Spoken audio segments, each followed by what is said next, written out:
اس کی بیوی بالخانے سے نیچے اتری، اپنے خاوند کو سلام کیا، جس سے متعلق اسے یہ خیال تھا کہ اب روئے زمین پر اس سے ملاقات نہ ہو سکے گی، کیونکہ جدائی کو 20 سال گزر چکے تھے اور اس طویل جدائی میں کوئی خبر بھی تو نہ ملی تھی۔ آنکھیں برسنے لگیں۔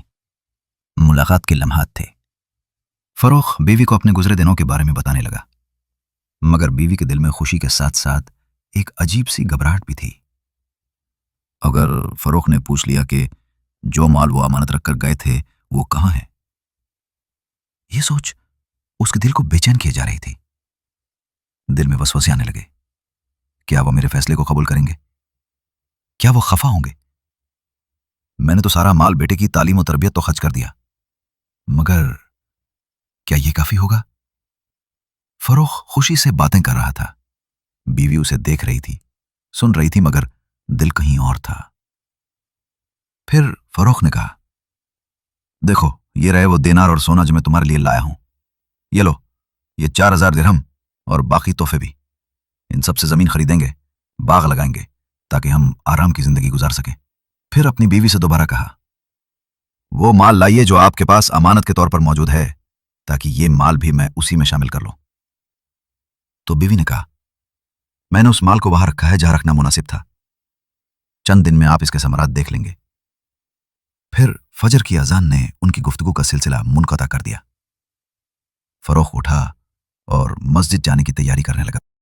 فروخ مسجد نبوی پہنچا، دیکھا کہ امام صاحب نماز پڑھا چکے تھے، لوگ سلام پھیر رہے تھے۔ اس نے بھی جلدی سے صفوں میں جگہ لی اور نماز ادا کی۔ دل میں ایک سکون سا اتر آیا۔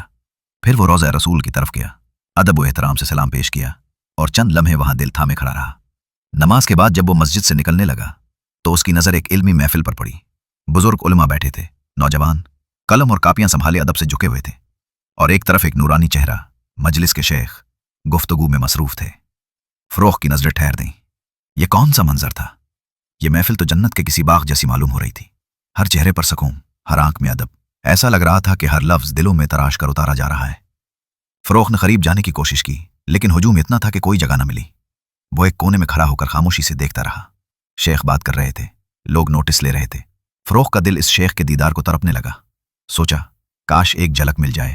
اس موقع پر فروخ نے اپنے پاس بیٹھے ہوئے ایک شخص سے پوچھا، خدا را، مجھے یہ تو بتا دیجئے کہ یہ بلند پایا کون ہے؟ اس شخص نے تعجب سے کہا، کیا آپ مدینہ منورہ میں نہیں رہتے؟ فروخ نے کہا، کیوں نہیں، میں یہاں کا رہنے والا ہی ہوں۔ اس شخص نے کہا، یہ وہی نوجوان ہیں جنہیں شیخ ربیع الرائی کہا جاتا ہے۔ فروخ نے کہا، اگر میں اسے نہیں جانتا تو مجھے معذور سمجھیں، کیونکہ میں کئی سال جہاد کے لیے مدینہ سے چلا گیا تھا۔ کہا گیا، یہی ہیں جن کے متعلق پوچھنا چاہتے ہو۔ جس شیخ کا بیان آپ نے مجلس میں سنا ہے، یہ وہی ہیں۔ یہ سردار امت مسلمہ کے بہت بڑے عالم اور فقیہ ہیں۔ اہل مجلس بادب نگاہوں اور توجہ سے انہیں بڑی محبت اور عقیدت سے دیکھتے ہیں۔ فروخ نے پوچھا، یہ کس کا بیٹا ہے؟ تو اس آدمی نے جواب دیا، یہ ایک ایسے مجاہد کا بیٹا ہے جو آج سے 20 سال پہلے جہاد کے لیے گیا تھا، اور اس نوجوان کی والدہ نے اس کی تعلیم پر خوب مال خرچ کیا اور اس کی تربیت میں کوئی کسر نہیں چھوڑی، اور اپنی والدہ کی محنت سے آج یہ نوجوان مدینے کے بلند پایا علماء میں شامل ہوتا ہے۔ فروخ نے یہ سنا تو اس کی آنکھوں میں آنسو آ گئے۔ وہ جلدی سے گھر پہنچا۔ بیوی نے دیکھا کہ آنکھیں آنسوؤں سے بھیگی ہوئی ہیں تو حیران ہو کر پوچھا، ابو ربیع، خدا خیر کرے، کیا ہوا، سب خیر ہے؟ تو فروخ نے جواب دیا، آج میں نے اپنے بیٹے کی نرالی شان دیکھی ہے۔ آج اس کے علمی مقام، خوش بیانی اور لوگوں کے اس سے محبت نے میرا سر فخر سے بلند کر دیا ہے۔ میں کس قدر خوش نصیب ہوں کہ خدا نے مجھے ایسا بیٹا عطا کیا۔ امی ربیع نے اس موقع کو غنیمت جانتے ہوئے کہا، میرے سرتاج، آپ کو ان 2 چیزوں میں سے کون سی چیز زیادہ محبوب و مرغوب ہے، 30,000 دینار یا اپنے بیٹے کا علم و فضل میں یہ بلند مقام؟ اس نے کہا، اللہ کی قسم، مجھے پوری دنیا کے مال سے زیادہ اپنے لخت جگر کا یہ مقام قیمتی اور محبوب دکھائی دیتا ہے۔ بیوی نے کہا، جو مال آپ مجھے بطور امانت دے گئے تھے وہ میں نے اس کی تعلیم و تربیت پر خرچ کر دیا ہے، کیا آپ اس سے خوش ہیں؟ فروخ نے فرمایا، ہاں کیوں نہیں، مجھے اس سے بہت خوشی ہوئی ہے۔ اللہ تعالیٰ آپ کو میری، میرے بیٹے اور تمام مسلمانوں کی جانب سے جزائے خیر عطا کرے۔ ناظرین، یہ تھے حضرت امام ربیع الرائے رحمۃ اللہ علیہ، جو ایک مجاہد غلام کے بیٹے تھے، جنہیں اللہ نے کیسی شان عطا فرمائی۔